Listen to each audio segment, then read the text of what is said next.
Teman-teman semuanya yang seperti teman-teman tahu ya, katanya dunia ini sedang menuju jurang resesi global ya. Dan walaupun katanya Indonesia ini dalam kondisi yang relatif lebih aman dibandingkan negara-negara tetangga, tapi tetap aja nih ya Bu Sri Mulyani sendiri kan mengatakan bahwa kita tuh harus waspada. Nah, podcast kali ini spesial ya, ini hadir kawan saya Mas Hendra Suprayitno. Beliau adalah editor in chief dari majalah Fortune Indonesia. Ya, yang tahu betul kondisi situasi perusahaan-perusahaan besar yang ada di Indonesia, dan kita ingin kupas tuntas gimana sih pandangan mereka tentang situasi sekarang dan bagaimana nih langkah antisipasinya mereka.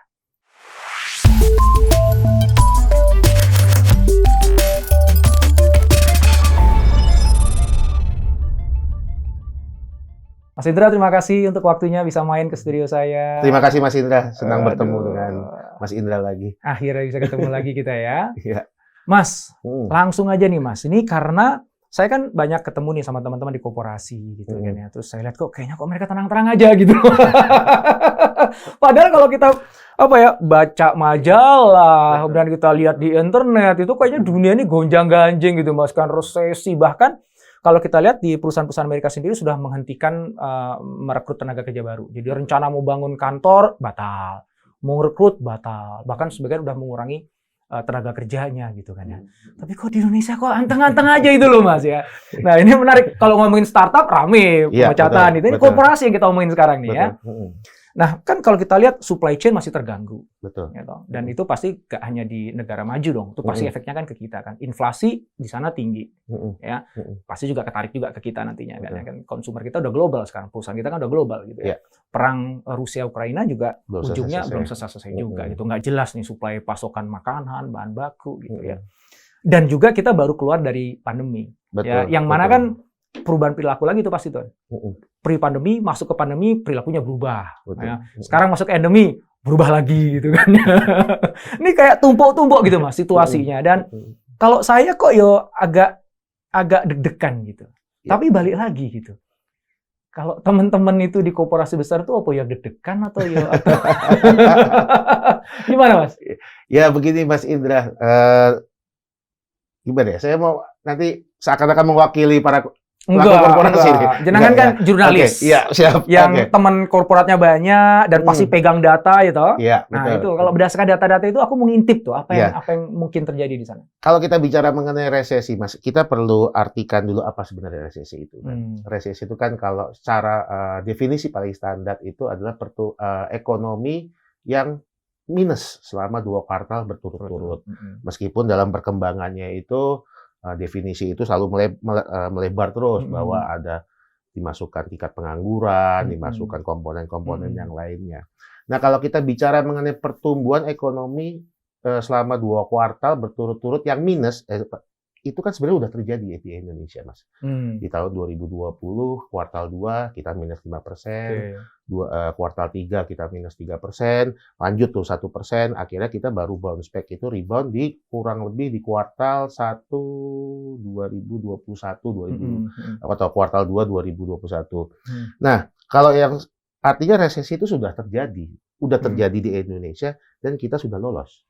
Nah, kita sudah lolos. Nah, sekarang giliran Amerika yang akan mengalami resesi, di mana mereka kuartal 1 itu kan kurang lebih minus 1,5%. Nah, sekarang mereka lagi menunggu kuartal 2 ini seperti apa. Di satu sisi juga mereka sedang menghadapi tingginya inflasi, makanya kenaikan suku bunga dinaikkan dari 1,5 1,75, kemungkinan akan naik menjadi 2,5 segala macam. Nah, pertanyaan kembali, kalau di Indonesia itu sendiri gimana? Dari saya bertemu beberapa CEO ya Mas ya, mereka itu menganggap 2020 pandemi itu adalah satu resesi atau masa terburuk. Nah, mereka mengatakan kenapa? Karena terjadi tanpa ada pemberitahuan. Tiba-tiba ada yang namanya virus COVID masuk, mereka tidak pernah mengalami yang namanya kegiatan ekonomi di stop segala macam, lockdown, bahkan kantor nggak boleh buka, itu shocking sekali itu. Shocking semua. Nah, saat ini mereka tuh sepertinya sudah belajar. Kalau mengatakan saya ketemu sama Dirut BRI, BCA segala macam, mereka tuh udah belajar bahwa menghadapi resesi ini kurang lebih dalam tanda kutip seperti ini. Apa yang harus diantisipasi? Nah, sekarang di tahun ini kita akan menghadapi resesi lagi ya Amerika. Bagaimana Indonesia? Ya kita tunggu laporan perkembangan perekonomian Indonesia di kuartal 2, kuartal 3 apakah minus gitu. Tapi memang ada beberapa sektor yang saat ini dalam tanda kutip agak-agak struggling. Struggling ini dalam arti mereka harus sedikit banyak menekan margin. Nah, menekan margin karena bahan bakunya yang mahal. Misalnya kayak gandum, CPO, batu bara. Batu bara kalau sebagai produsen mungkin menguntungkan karena mereka menjual. Tapi bagi sebuah perusahaan yang membutuhkan batu bara sebagai energi, otomatis cost-nya naik. Nah, ini menarik nih. Artinya kondisi yang disebut bahwa jurang resesi global itu bagi para pelaku ekonomi, khususnya koperasi besar di Indonesia itu tidak terlalu menakutkan. Bukan tidak terlalu menakutkan sih. Yang penting mereka melakukan inovasi, Mas. Mereka melakukan inovasi, mereka melakukan yang namanya inovasi dan modifikasi ya, mungkin saya bilang ya. Kayak misalnya saya tuh belum lama ini kita Fortune itu mewawancari salah satu perusahaan ternak ayam yang gede, itu sangat cukup besar di Indonesia. Nah, dia itu melakukan perubahan jika sebelumnya jagung itu dikirimkan, pakan ternak itu dikirimkan dari pusat langsung ke spot-spotnya, mereka itu membuat silo sehingga ongkos produksi itu, ongkos pengiriman itu menjadi lebih dekat. Mereka melakukan inovasi pengawinan dengan ayam Prancis yang katanya lebih cepat produksinya, lebih gemuk. Nah, kurang lebih seperti dan itu. Dan inovasi itu terjadi pada saat pandemi kemarin kan? Yes. Nah, itu berarti berkah pandemi. Berkah pandemi. Jadi pandemi itu kayak vaksin aja, betul. Atau imunisasi ya. Betul. Menyakitkan tapi memaksa tubuh nih kalau kita ngomongin imunisasi ya, untuk membuat pasukan siap tempur untuk melawan apapun yang masuk gitu ya. Betul. Jadi sedikit banyak yang membuat pebisnis itu shock di awal, tapi akhirnya mereka terbangun bahwa bisnis ini bukan hanya soal kompetisi, Mas, ya kan? Karena selama ini kan kalau dunia tuh aman-aman aja, yang dipikirkan hanya kompetitor, ya kan? Konsumen. Ternyata ada yang lebih parah dibanding kompetitor, yaitu virus yang nggak kelihatan. Ada virus, ada bahan baku, ada apa segala macam. Gitu sih. Artinya memang akhirnya banyak perusahaan di Indonesia lebih resilient. Terhadap gempuran-gempuran, kejutan-kejutan gitu, yang itu diakselerasi resiliensi itu oleh pandemi itu ya. Betul. Nah, kalau misalnya kita bicara mengenai Fortune sendiri kan, kita tahun lalu membuat namanya Fortune Indonesia 100, Mas. 100 perusahaan terbesar berdasarkan revenue. Nah, kita mengumpulkan ada sekitar 800 revenue perusahaan kita kumpulkan, 100 teratas kita ambil. Di tahun 2019-2020, 60% pendapatan perusahaan dan laba bersih itu turun. 60%. Ketika 2020 ke 2021, list yang akan kami rilis saat ini, hanya 20% perusahaan yang mengalami rugi. Rugi bersih, laba bersihnya turun. Artinya 80% itu growth semua. Gitu. Jadi memang ada siklus kita mengalami penurunan tapi akan ada kenaikan. Ada rebound-nya. Nggak ada yang namanya rebound, naik terus kan. Itu sih kurang lebih. Mas, tadi Mas menyebut bahwa ada sektor-sektor tertentu yang lebih terpukul ya dengan kondisi ekonomi yang ada sekarang. Ya. Betul. Boleh dielaborasi lagi nggak, Mas? Apa aja sih sektornya dan apa nih yang mereka sekarang sedang lakukan nih? Kalau tadi kan disebutkan ada inovasi dan sebagainya gitu ya. Tapi itu kan konteksnya adalah dulu nih waktu pandemi mereka udah inovasi, modifikasi, ngebuat supaya supply chain-nya lebih resilient, lebih fleksibel. Orangnya juga dibuat capability untuk bisa apapun lah gitu ya. Sehingga ketika keluar dari pandemi mereka ototnya udah lebih terlatih, prosesnya udah lebih kuat gitu. Sehingga kalaupun nanti akan ada resesi di Indonesia, ya oke lah gitu. It would not be as bad as mungkin orang berpikir gitu ya. Mungkin nggak akan separah semoga. Mudah-mudahan lah ya. Tapi paling nggak optimismenya kan begitu kan. Jadi ya setidak-tidaknya otot gue udah jadi lah gitu ya. Jadi kayak bring it on gitu.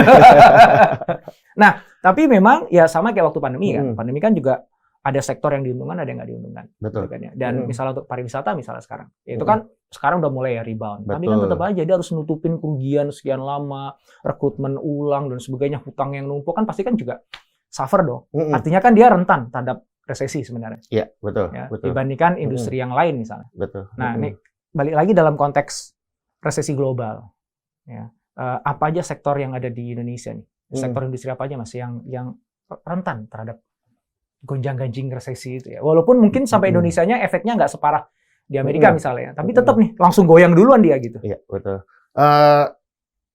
Sekali lagi, ini Mas Indra, sektor industri yang agak sedikit terpukul ya. Saya jangan nggak menyebut terpukul, seakan-akan mendiskreditkan mereka. Agak sedikit terpukul, yang kondisinya mungkin kurang baik karena itu adalah yang tergantung dengan kenaikan bahan komoditas seperti gandum, CPO, batu bara, tapi sebagai bahan baku ya. Sebagai bahan baku gitu. Kalau kita lihat riset, saya cek risetnya Dana Reksa, riset institut, bahwa dari semua sektor industri itu sebenarnya ada 2 sektor yang permintaannya itu sudah mulai membaik, sudah kembali sebelum masa pandemi. Pertama makanan dan minuman, yang kedua bensin. Nah, ya kan. Nah, sayangnya saat ini dua-duanya ini sedang menghadapi permasalahan. Bensin harga kenaikan harga minyak udah 100 US dollar. Nah, sedangkan permintaan makanan dan minuman, gandum apa segala macam, Rusia dan Ukraina itu adalah salah satu eksportir besar gandum. Gitu. Artinya dari 200 juta ekspor, dari total semua 700, mereka tuh kurang lebih sekitar 60 juta. 60 juta ekspornya, artinya ya mungkin sekitar 20-30% itu sangat tergantung dari mereka. Gitu. Jadi perang itu sih sedikit banyak ya memang pasti mempengaruhi. Itulah makanya saat ini banyak negara-negara eksportir, mereka sekarang malas keluar. Karena kebutuhan saya selamatkan dalam negeri dulu. Nah, itu yang terjadi sama India, ada beberapa negara yang lain. Nah, itulah mungkin Pak Jokowi kemarin sempat ke sana, mungkin salah satunya adalah untuk bernegosiasi atau menyelamatkan supply dan demand dari bahan baku komoditas ini. Nah, kalau misalnya dibicara mengenai sektor mana, itu ya kembali lagi ya makanan dan minuman itu udah beberapa yang terkena net profit margin ya, Mas. Jadi begini, mereka itu tetap untung, tapi berkurang. Nah, marginnya. Tapi ya dalam dunia bisnis, kalau saya sih berpikir mau bisnis perusahaan sekelas Unilever pun atau Indofood pun dengan perusahaan-perusahaan yang mungkin kecil, ya bisnis itu kan naik turun kan. Kadang-kadang net profit. Nggak mungkin kita tahun ini net profit 10 triliun, besok 20 triliun, 30 triliun, cepet kaya orangnya. Meskipun memang sangat kaya, tapi kan bisnis itu kan up and down kan. Nah, itu yang rasanya sudah disadari sama perusahaan-perusahaan itu gitu. Yang penting mereka tahu bahwa memang ekonominya ketika sedang melemah, daya beli melemah, apa yang harus mereka lakukan? Apakah mereka melakukan yang namanya mengeluarkan produk substitusi yang harganya jauh lebih murah, ya kan? Apakah mereka melakukan shrinkflation, Mas? Shrinkflation itu kemasannya dikecilkan, ya kan? Atau yang lainnya, gitu sih. Nah, kalau misalnya saya ngelihat sih, McKinsey itu kemarin bikin namanya CEO Playbook for Recession. Bikin playbook kan, dibilang bahwa proses itu jangan terlalu diperumit, semua harus berdasarkan data. Kalau misalnya supply pengiriman bahan baku, misalnya sebulan 4 kali, dibikin sebulan sekali, kurang lebih seperti itu. Ya, supaya dia lebih tahan gempuran. Betul, betul. Dan lebih fleksibel, apapun nanti kagetan-kagetan di tengah jalan itu, ya dia siap lah ya. Jadi jurusnya udah disiapin nih. Betul, Mas. Wow. Nah, yang dilakukan sekarang oleh perusahaan-perusahaan yang tadi ya, yang bahan bakunya itu basisnya komoditi, yang sekarang emang harganya lagi naik, supply-nya susah dicari gitu. Sekarang ini yang mereka lakukan apa itu? Untuk bisa tetap survive, sustainable gitu. Syukur-syukur masih ada sisa untung dalam prosesnya. Itu yang mereka lakukan apa? Mengambil dengan agak lebih jangka panjang, Mas. Habis itu juga mencari sumber lain untuk bahan baku, dan proses itu juga semakin dipersingkat segala macam ya untuk menyelamatkan margin sih, Mas. Jadi proses kadang-kadang proses itu kan panjang, ya kan? Mesti dari misalnya bahan baku datang dimasukkan ke pabrik habis itu di packaging, di mana didistribusikan. Ternyata sebenarnya ada yang masih bisa diinovasikan. Nah, dan itu inovasi itu datang ketika pandemi atau resesi itu, oh iya ternyata ada yang masih bisa diinovasikan. Kadang-kadang kan inovasi itu sedikit dalam tanda kutip perlu dipaksa kali Mas. Iya, betul. Mas Indra yang paling jagonya lah kalau bicara mengenai inovasi. Kalau nggak dipaksa mah ngapain juga inovasi gitu ya. Nggak pusing, repot, kemungkinan gagal besar gitu ya. Betul. Iya. Kalau ini nyaman-nyaman aja, ya udahlah biarin. Harus dikasih shock terapi gitu ya. Jadi shock terapi terbesar itu kemarin tuh pandemi ya. Betul. Artinya perusahaan-perusahaan yang tadi tuh masuk ke dalam sektor yang sensitif lah terhadap resesi itu pun sebenarnya mereka udah lebih tough ya, karena pandemi pun juga kan ngalamin itu kan, di mana supply itu susah kan, kayak gitu juga ya. Jadi sedikit banyak mereka juga lumayan terbangun ototnya. Betul. Kayak misalnya dari BRI itu sempat mengatakan bahwa ya udah laba bersih ya kita korbankan turun sedikit, yang penting likuiditas tetap terjaga, kualitas kredit tetap baik, ya kan? Kalau Pak Sunarso itu bilangnya itu biasanya kalau kita main sepak bola menang 3-0. Kali ini 2-1 aja lah. Laba bersihnya turun dikit nggak apa-apa. Ini sama yang penting bisa terus main. Dan itu bisa dikatakan sejak IPO ya Mas ya. Ya kurang lebih lah sejak IPO. BRI itu baru laba bersihnya turun tuh baru kemarin. Gitu. Jadi memang kondisinya tuh kemarin itu memang agak extraordinary. Dan kayaknya semoga sekarang ini ya mereka lebih tahan banting lah. Saya berharap begitu aja sih. Oke. Amin. Kalau tadi kan kita bicara koperasi gede nih Mas. Betul. Ya, yang punya sumber daya. Betul. Gitu ya. Betul. Dari orangnya, dari uangnya, jaringan dan sebagainya ya. Kalau kita ngomongin yang nggak korporasi besar Mas, jadi ya mungkin middle, jadi perusahaan menengah lah. Gitu ya, atau bahkan mungkin nanti kalau kita bisa tarik ke UMKM gitu Mas ya. Iya. Sejauh mana potensi resesi itu patut mereka khawatirkan? Sebenarnya ekonomi Indonesia itu kan tergantung sama daya beli masyarakat ya Mas ya. 55% ekonomi kita tuh di situ. Nah, tergantung daya beli masyarakat ini seperti apa gitu. Kalau kemarin Pak Jokowi, Bu Sri Mulyani kan sudah sempat bilang bahwa kita akan menjaga yang namanya daya beli masyarakat ini, bahwa tetap akan dijaga dalam bentuk subsidi atau apa segala macam. Saya sih berharap itu bisa bisa penurunan itu bisa ditahan lah. Semoga ya. Semoga, tapi memang agak sedikit mengkhawatirkan tuh bensin sebenarnya. Iya, karena itu kan mendongkrak banyak harga. Betul. Tapi memang di satu sisi pemerintah juga sudah menyediakan anggaran yang sangat-sangat besar untuk menjaga itu. Gitu. Nah kalau bicara mengenai bisnis juga, ya kalau besar sama kecil, tadi saya bilang mirip-mirip, cash flow lah pentingnya Mas ya. Kadang-kadang kalau perusahaan besar sudah melakukan penjualan, account receivable masuk nggak uangnya nih. Sama juga kalau misalnya kita buka warung nasi, kalau Mas Indra belinya ngutang terus, saya kan nggak bisa lanjut terus ya kan, kurang lebih seperti itu. Jadi ya cash itu sangat penting. Gitu. Dalam kondisi kayak gini cash is super king ya, bukan hanya super king aja. Betul, super king. Dan konsumen udah dewa deh, bukan king lagi kayaknya levelnya ya. Tapi nggak tahu Mas Indra melihat nggak? Kalau saya melihat sekarang konsumen sekarang tuh agak lebih fleksibel Mas sebenarnya. Misalnya ketika beli dulu deterjen yang harganya 20.000 sekilo, sekarang mereka mau mendowngrade, kan? Makan yang biasanya dulu pakai ayam bisa diturunkan jadi telur. Mereka bukan hanya perusahaan aja yang adaptif, konsumen itu juga mulai adaptif.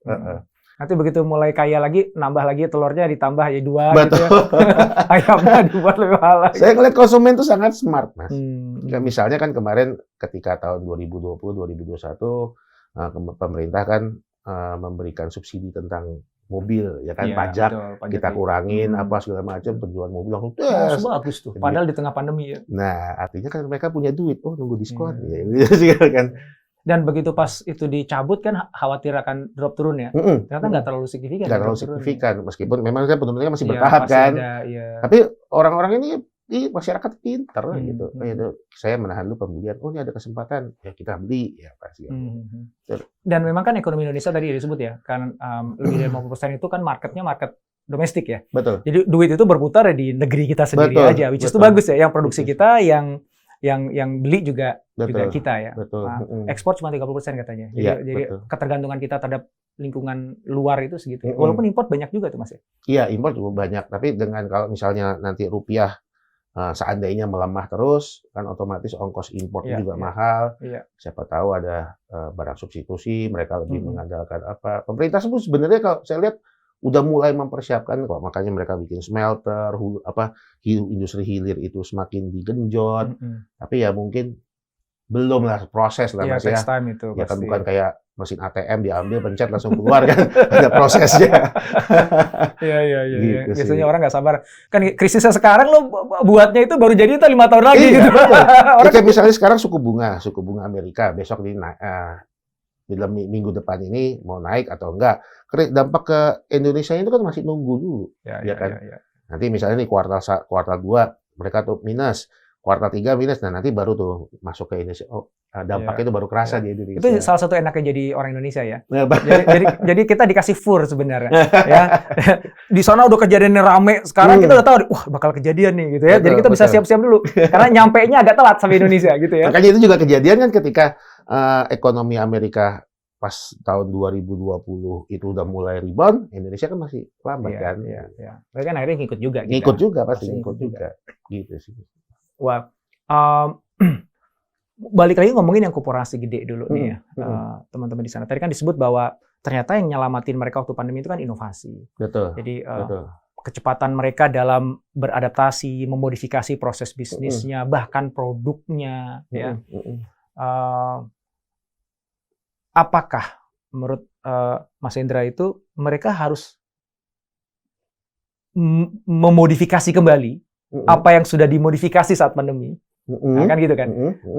Atau berinovasi kembali, ya bukan cuma ngandelin inovasi yang dilakukan saat pandemi untuk melawan resesi ini, atau udahlah yang kemarin kita udah lakukan di masa pandemi itu aja tinggal diterusin gitu. Atau justru malah, wah ini beda lagi nih kan musuhnya lain lagi misalnya gitu. Itu gimana? Harusnya Mas Indra nih yang paling ngerti. Ya, aku pengen tahu nih justru kalau dari sudut pandang jurnalis yang teman mainnya adalah para CEO tuh apa nih ada di benak CEO? Mereka gerakan-gerakan mereka di internal sana tuh kayak gimana? Karakternya beda-beda Mas, memang Mas. Okay. Nah gini, kemarin itu saya belum lama ini baru ketemu salah satu CEO perusahaan pertambangan besar di Indonesia. Saya tanya, ketika pandemi kemarin, sempat nggak menghentikan produksi, mengurangi produksi? Nggak.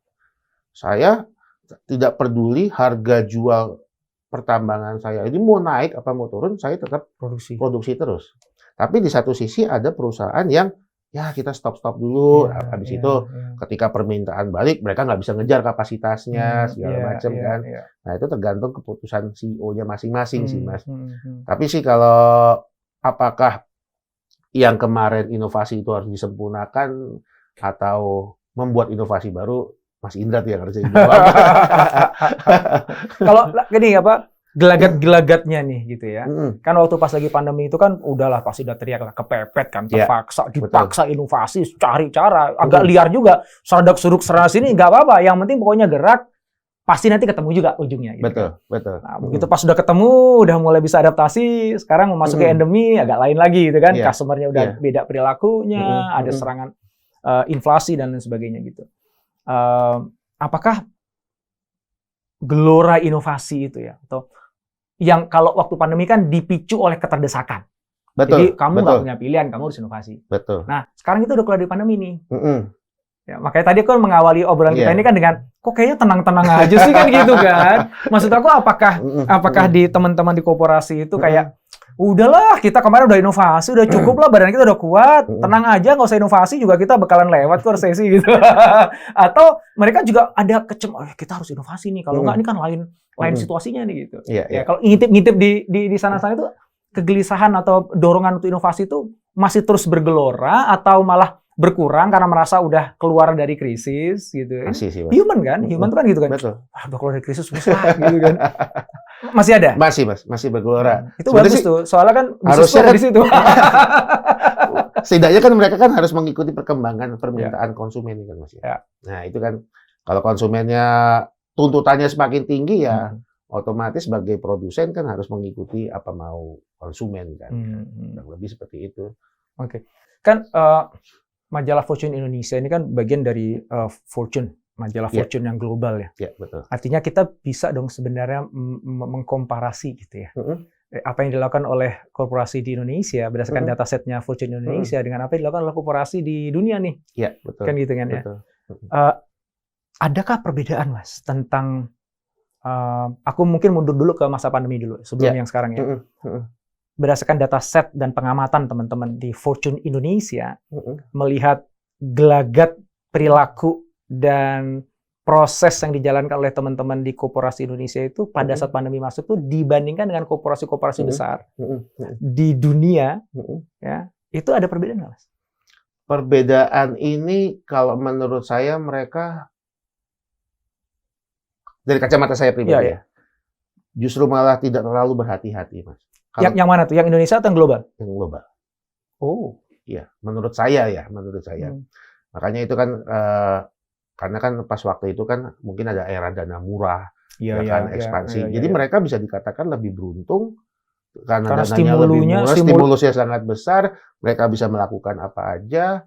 Makanya kayak misalnya ada perusahaan crypto exchange yang tiba-tiba hancur mendadak sekarang ya, kan? Gara-gara dulu sih. Betul, di Indonesia ini kan ya mudah-mudahan nggak ada ya kan. Tapi belum gitu kan. Artinya memang inovasi mereka tuh terlalu liar sebenarnya. Ya karena tadi itu karena stimulusnya tuh terlalu radikal ya. Betul, terlalu radikal. Tapi kalau bisa ditanya inovasi ya sama-sama aja sih, tapi mereka memang sekali lagi mereka lebih liar sih. Mereka lebih liar, dan kalau misalnya survei Fortune sendiri, Mas, 30% CEO Amerika tuh udah tahu bahwa mereka akan resesi. Itu kapan tuh survei kapan? Baru bulan lalu. 30-35% CEO tuh yakin bahwa resesi terjadi tahun ini. Di Amerika. 40% terjadi tahun depan. Gitu. Sisanya baru tahun 2024. Itu kalau Amerika aja ya, atau sampai Eropa? Amerika saja.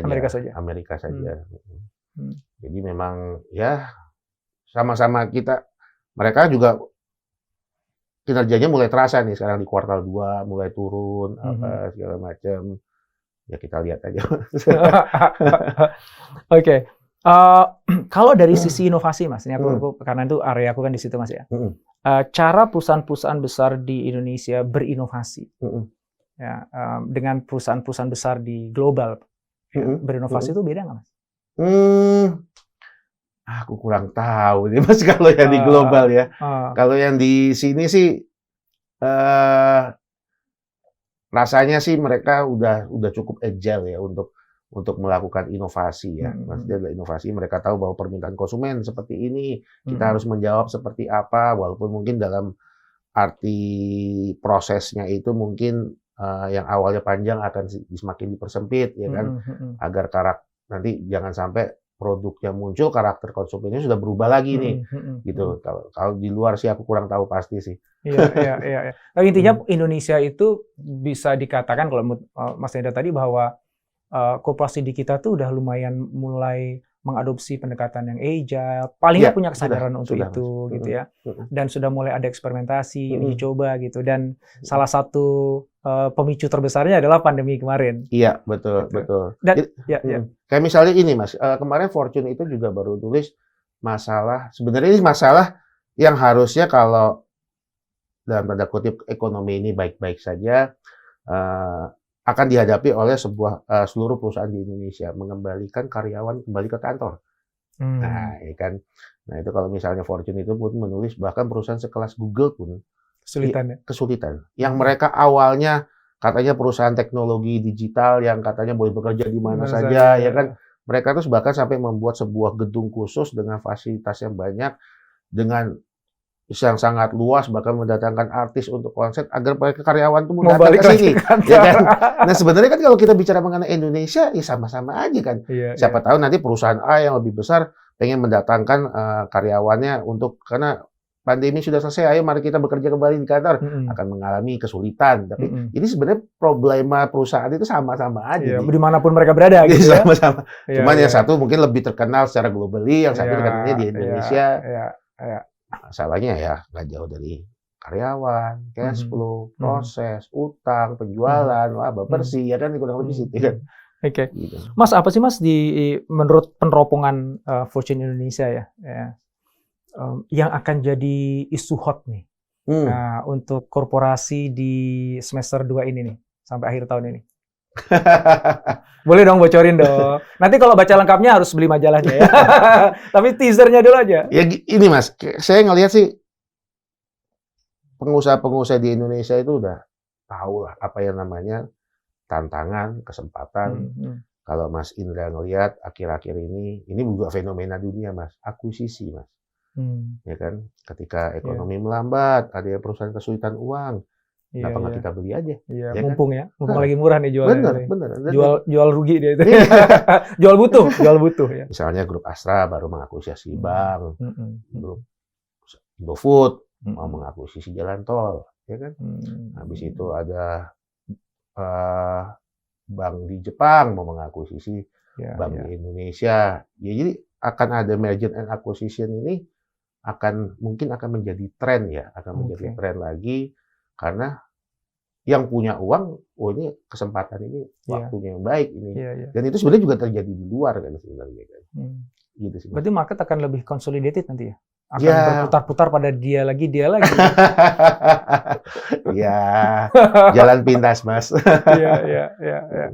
Mas, kalau ngomongin level of confidence sih, Mas ya. Jadi kan balik lagi ya, ekonomi itu berputar tergantung kan level of confidence-nya gitu. Jadi si konsumennya itu seberapa pede sih untuk belanjakan uangnya gitu. Waktu awal pandemi itu kan lagi ngedrop ya, karena kan ini sampai kapan pandeminya nih? Nanti pekerjaan saya aman apa enggak? Bisnis saya aman apa enggak? Jadi kan dia tahan money gitu ya. Nah, kalau sekarang ini level of confidence-nya masyarakat Indonesia, konsumen Indonesia baik. Masih baik, Mas. Kalau kita ngutip data BI itu, Bank Indonesia, indeks keyakinan konsumen Indonesia itu masih baik di bulan Mei ini ya. Tapi nanti ya akan turun, itu ya naik turun lah, Mas. Iya, naik turun. Tapi so far per Mei, ini bulan Juni, ya per Mei itu masih sangat positif ya. Masih sangat di kisaran 138 apa 152 saya lupa. Pokoknya tinggi, cukup tinggi. Kalau level confidence berbisnis, berusaha itu juga ini, harusnya masih, Mas. Masih ya? Harusnya masih baik lah. Masih baik kalau banding luar sama sini jauh lebih optimis. Indonesia masih jauh lebih optimis. Dan saya senang sih kalau misalnya melihat berkali-kali wawancara, gimana Pak resesi? Biasa saja. Gimana Pak? Kita sudah siap. Gimana resesi? Semoga tidak lebih buruk daripada ini yang 2 tahun lalu. Jadi mereka tuh mengatakan pokoknya patokannya itu memang buruk banget itu tahun 2020 itu. Dan selama tidak lebih buruk daripada itu, insya Allah aman lah gitu ya. Mudah-mudahan gitu.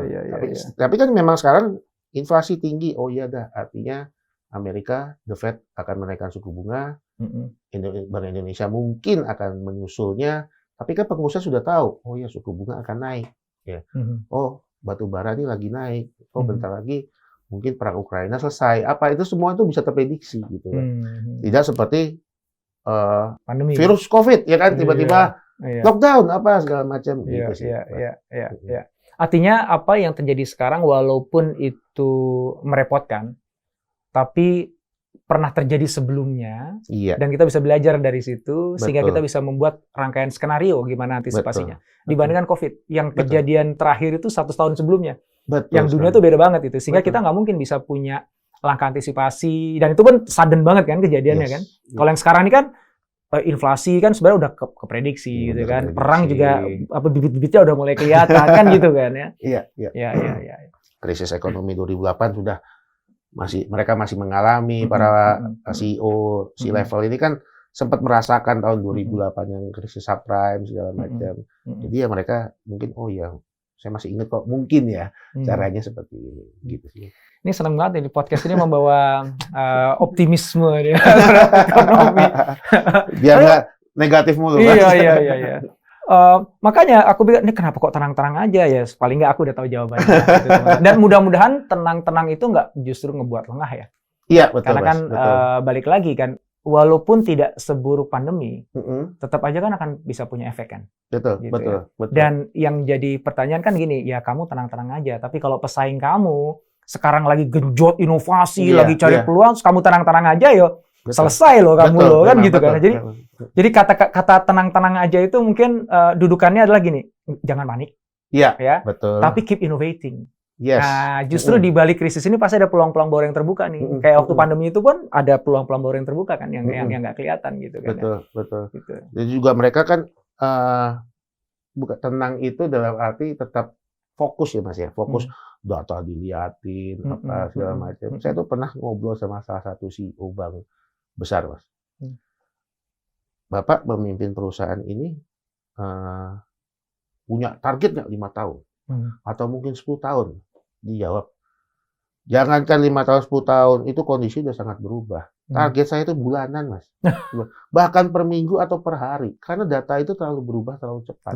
Nggak bisa saya bilang, 10 tahun lagi bank saya pengen menjadi yang terbesar. Nggak bisa. Karena kondisi itu terlalu berubah, terlalu cepat. Terlalu dinamis ya. Iya, jadi mendingan daripada saya terjebak sama rencana jangka panjang blueprint, mending saya fokus yang ada di depan mata.